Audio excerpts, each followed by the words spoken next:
বিরুদ্ধে ছাত্র আন্দোলনে উত্তাল ছিল বাংলাদেশ। এখন গোটা ভারতবর্ষ জুড়ে একটাই আওয়াজ বা আন্দোলনও, জাস্টিস ফর আরজি কর। তবে বাংলাদেশের এই ছাত্র আন্দোলন সফল হয় শেখ হাসিনা দেশ ছাড়ার পর। এরপর বাংলাদেশ এক অগোছালো পরিস্থিতির মধ্যে পড়ে।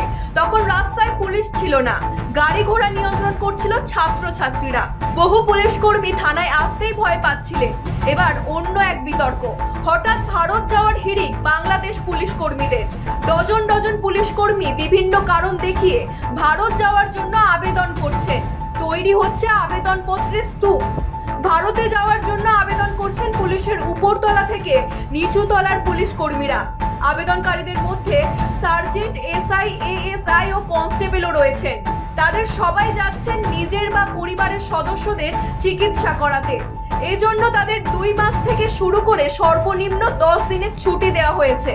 ইতিমধ্যেই পুলিশের সদর দপ্তর থেকে 12, 14, 15ই অগস্ট 55 জন পুলিশ সদস্যকে ভারত যাওয়ার অনুমতি ও ছুটি মঞ্জুর করা হয়েছে। রবিবার এ ধরনের আরো প্রায় 100 জনের বিষয়ে নির্দেশিকা জারি হয়েছে।